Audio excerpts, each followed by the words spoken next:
En mayo de 2024, los salones del Palacio de Versalles recibieron a los directivos de Microsoft, Google, Toyota y Siemens. Macron los había convocado para una negociación directa. Suelo francés, permisos acelerados y capital público a cambio de fábricas, centros de datos y laboratorios en territorio francés. Al cierre de la jornada, los compromisos superaron los 15.000 millones de euros. Ahora mismo hay una guerra comercial sin cuartel entre China y Estados Unidos, y en medio de esa guerra, Europa se ha dado cuenta de que lleva décadas desarmada, pero hay un país que lleva desde la Segunda Guerra Mundial construyendo una independencia deliberada. No perfecta, no sin contradicciones, pero deliberada. Ese país es Francia. El país está tratando de lograr una autosuficiencia muy grande y hoy en día es probablemente el país europeo más independiente. Y las preguntas que surgen es: ¿cómo construyó esa independencia y si es suficiente para sobrevivir a este siglo? Pues esto es exactamente lo que vamos a ver en el vídeo de hoy. Así que,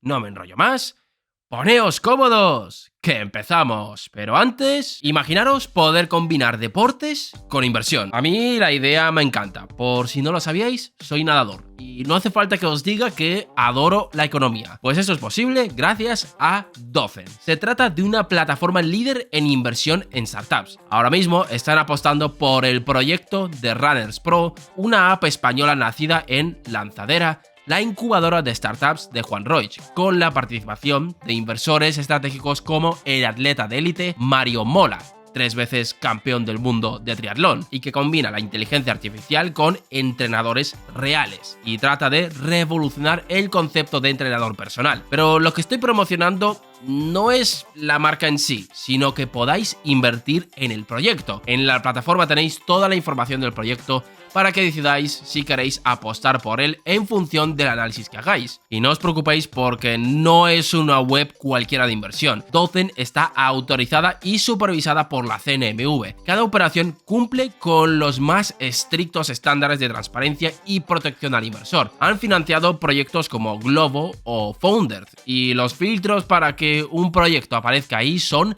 altísimos. Solo publican el 2% de las ofertas que reciben. Y lo mejor de todo es que os podéis ahorrar unos cuantos euros en impuestos, ya que te puedes desgravar hasta un 50% en tu próxima declaración de la renta. Si os queréis unir a los más de 20.000 inversores de Dozen y apoyar el proyecto de Runners Pro, os dejo toda la información en la descripción, el comentario fijado y el QR que estáis viendo en pantalla. Gracias a Dozen por patrocinar este vídeo y ahora sí, no me enrollo más, ¡poneos cómodos! ¡Que empezamos!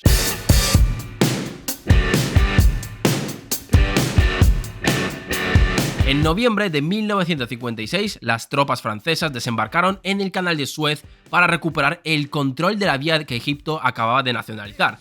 La operación militar fue un éxito, pero hubo un problema. Washington exigió la retirada inmediata bajo la amenaza de retirar su respaldo al franco en los mercados de divisas. A París no le quedó otra opción que ceder y para De Gaulle la conclusión era clara. El país necesita independencia. Esa conclusión se convirtió en el principio organizador de la política francesa durante los siguientes 20 años. El ejemplo más brutal es el nuclear. En 1974, tras el primer shock del petróleo, el gobierno francés decidió construir 56 reactores nucleares. El plan Mesmer, una inversión que a precios actuales supera los 96.000 millones de euros, sería algo impensable. Ningún banco del mundo habría financiado eso. Hablamos de una inversión que tardaría décadas en dar retorno y el coste político era altísimo. Por eso el Estado absorbió la primera pérdida y construyó la industria. Francia pasó de depender del petróleo para generar el 42% de su electricidad en el año 73 a producir el 75% con energía nuclear a mediados de los 80. Consiguieron llevar a cabo la transición energética más rápida del mundo occidental en el siglo XX. Y toda esta lógica se aplicó a otros sectores. El Plan Cálcul de 1966, cuando De Gaulle trató la dependencia de los ordenadores IBM como una amenaza equivalente a la dependencia energética. Esa lógica también se aplicó a Airbus en 1970 y Ariane Space en 1980, cuando ninguna empresa privada europea tenía capital para competir con Boeing o con la NASA. El Estado absorbió los costos iniciales, aguantó años de pérdidas y construyó industrias que hoy controlan la mitad del mercado mundial de aviación comercial. Pero el mismo proceso sembró una trampa. El economista Janos Kornai la llamó restricción presupuestaria blanda. Cuando las empresas saben que el Estado les rescatará si pierden dinero, los incentivos para ser eficientes salen del chat. Pero ¿para qué innovar si las pérdidas las cubre el presupuesto? Hacia finales de los 70, menos de una docena de empresas, la mayoría no competitivas y en sectores en declive, recibían más del 75% de toda la ayuda pública industrial. El Estado no solo financiaba a los campeones del futuro, sostenía con capital público a los perdedores del presente porque tenían peso político suficiente para exigirlo. Los 30 gloriosos fueron posibles porque Francia encontró en el Estado su instrumento más eficaz para compensar sus vulnerabilidades. El problema es que ese instrumento sin disciplina competitiva se convirtió en una máquina de sostener lo que debería haber dejado caer. Y cuando llegó la globalización, la factura se cobró con intereses.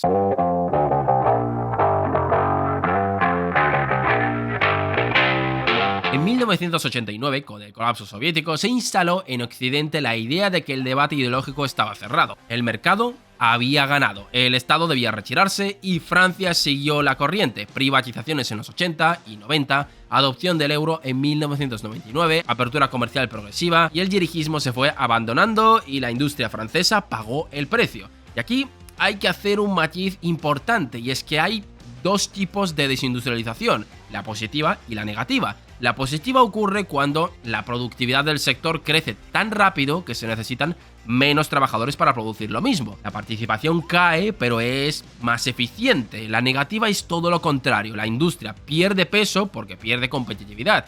En este caso estamos hablando de una patología y esto es el caso francés. Los números son demoledores. La manufactura francesa pasó del 24% del PIB en el 70 al 9,8% en el año 2019.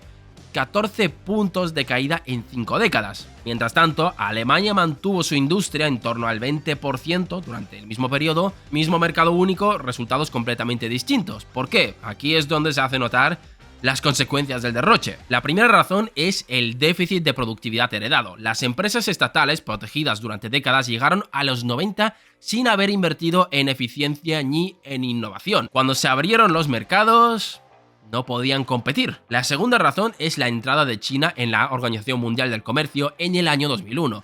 Y aquí hay una distinción crucial. Alemania exportaba bienes de capital de alta gama, maquinaria industrial, química avanzada y coches de lujo. Exactamente lo que China necesitaba para importar y así construir su propia industria. Por tanto, la apertura china amplió el mercado alemán. Francia exportaba bienes de consumo de gama media, textiles, componentes industriales estándar, exactamente lo mismo que China podía fabricar, más barato desde el primer día. El caso Alstom condensa todo en una sola trayectoria. Alstom era uno de los grandes campeones del dirigismo gaullista. Trenes de alta velocidad, turbinas nucleares, equipamiento electrónico. En 2014, el Departamento de Justicia americano abrió una investigación por corrupción bajo una ley con aplicación extraterritorial, que permite perseguir a empresas no americanas si en algún momento usaron el sistema financiero en dólares. La amenaza de multas que habrían destruido la empresa llevó a Alstom a vender su división de energía a General Electric en el año 2015. Un campeón industrial construido con décadas de inversión pública fue desmantelado por la extraterritorialidad jurídica americana.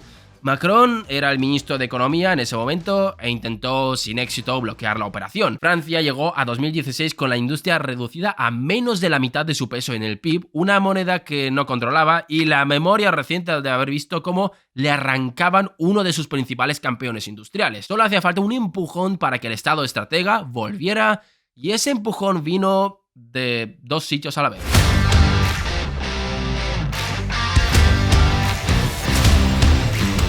En 2019, el BNP Paribas pagó una multa de 8.973 millones de dólares al Departamento de Justicia americano por haber procesado transacciones con Cuba, Irán y Sudán. Las transacciones eran perfectamente legales bajo el derecho francés y europeo. La multa fue posible porque cualquier operación en dólares, independientemente de la nacionalidad de las partes, queda bajo jurisdicción americana por el solo hecho de compensarse en el sistema de pagos dolarizado. El dólar es una palanca que Estados Unidos puede usar en cualquier momento para sus intereses. China construyó su propia versión de esa palanca mediante el monopolio manufacturero en sectores estratégicos. En baterías de ion litio, en 2015 producía el 50% de la capacidad mundial. En 2023 esa cifra escaló al 76%. Para Francia eso tiene implicaciones directas. Renault y Stellantis han apostado su transición al vehículo eléctrico al horizonte 2025-2030.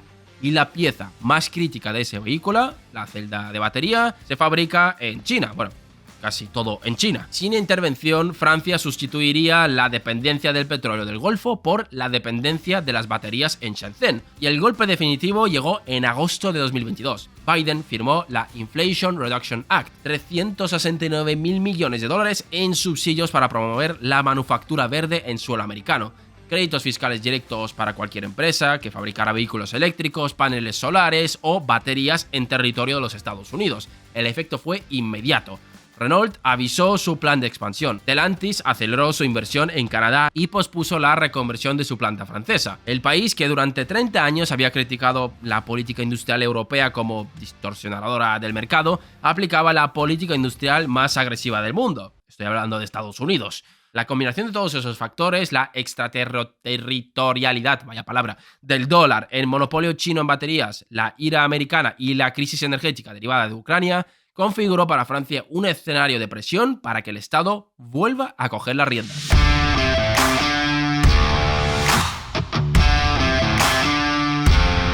La doctrina Macron no fue diseñada de antemano, fue construida bajo presión pieza por pieza. Su instrumento central es Bpifrance, el banco público de inversión, reconvertido en algo parecido a un fondo de capital riesgo estatal. Su funcionamiento es el siguiente: toma participaciones en empresas en etapas tempranas donde la incertidumbre es alta y el capital privado no aparece. El capital público asume la primera pérdida, reduce la incertidumbre residual y transforma proyectos que el mercado considera no financiables en proyectos que el capital privado está dispuesto a cofinanciar. Pero hay una diferencia con el dirigismo clásico. Aquí no hay una garantía de rescate en caso de fracaso. France 2030, anunciado en octubre de 2021 con 54.000 millones de euros en 5 años, es la expresión más ambiciosa de esa lógica. No es un plan quinquenal con metas de producción, es una ingeniería de incentivos diseñada para movilizar capital privado hacia sectores que difícilmente encontrarían financiación privada, sobre todo teniendo en cuenta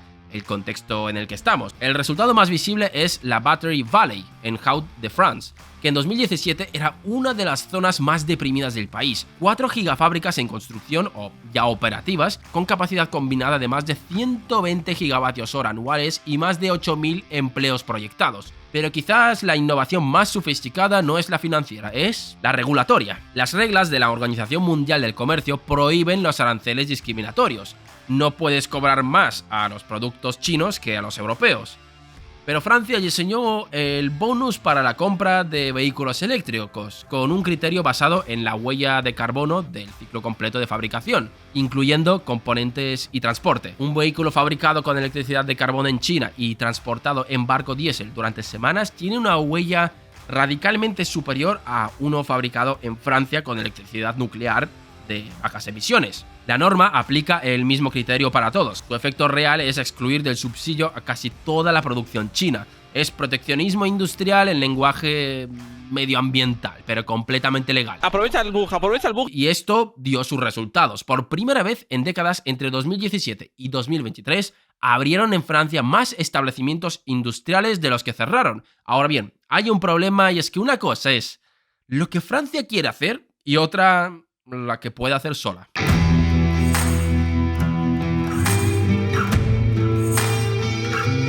Hay una paradoja en el centro del proyecto francés que no aparece en los comunicados ministeriales. Francia puede construir gigafábricas de baterías y financiar startups de inteligencia artificial, pero sin los semiconductores que vienen de Taiwán y los modelos de IA que corren en los servidores de Amazon o Microsoft, la autonomía estratégica es una ilusión. Europa produce menos del 10% de los semiconductores globales y exactamente el 0% de los chips por debajo de 10 nanómetros, que son los que determinan la carrera tecnológica actual. TSMC de Taiwán fabrica más del 90% de los chips de última generación, La respuesta es la European Chips Act de 2023 con 43.000 millones de euros y el objetivo de llegar al 20% de la producción mundial para 2030. El problema es que construir una planta de fabricación de chips de última generación tarda entre 5 y 7 años, cuesta entre 10.000 y 20.000 millones de dólares.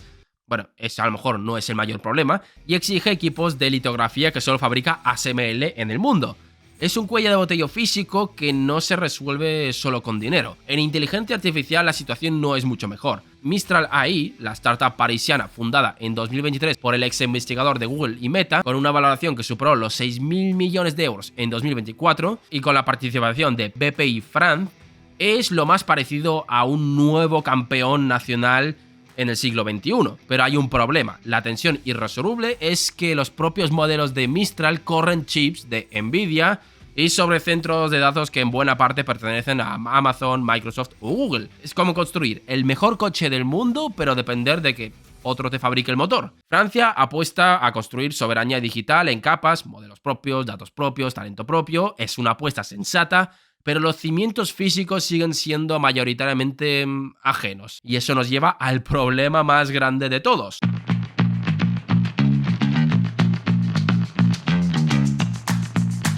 Hay una diferencia fundamental entre el colbertismo de De Gaulle y el que intenta ejecutar Macron hoy en día. De Gaulle tenía el franco. Con el franco podía financiar el plan Messemer a tasas que el mercado no aceptaría, depreciar la moneda para proteger la industria en construcción y crear dinero para proyectos que el mercado rechazaría. Con el euro ese truco desapareció. El Banco Central Europeo responde a un mandato de estabilidad de precios para 20 economías simultáneamente, no a las necesidades de la política industrial francesa. La deuda pública superó el 111% del PIB en el 2023. El déficit fiscal de ese año llegó al 5,5%, muy por encima del límite del 3%, y el servicio de la deuda absorbió 56.000 millones de euros en intereses. Cada euro comprometido para Francia 2030 compite directamente con esa factura. El sector nuclear, corazón de la ventaja competitiva francesa, acredita otro problema de ejecución. El reactor EPR de Flamanville debía entrar en operación en 2012 con un coste de 3.300 millones de euros. Entró en operación en diciembre de 2024, 12 años más tarde, con un coste de más de 13.000 millones de euros, 4 veces más el presupuesto original.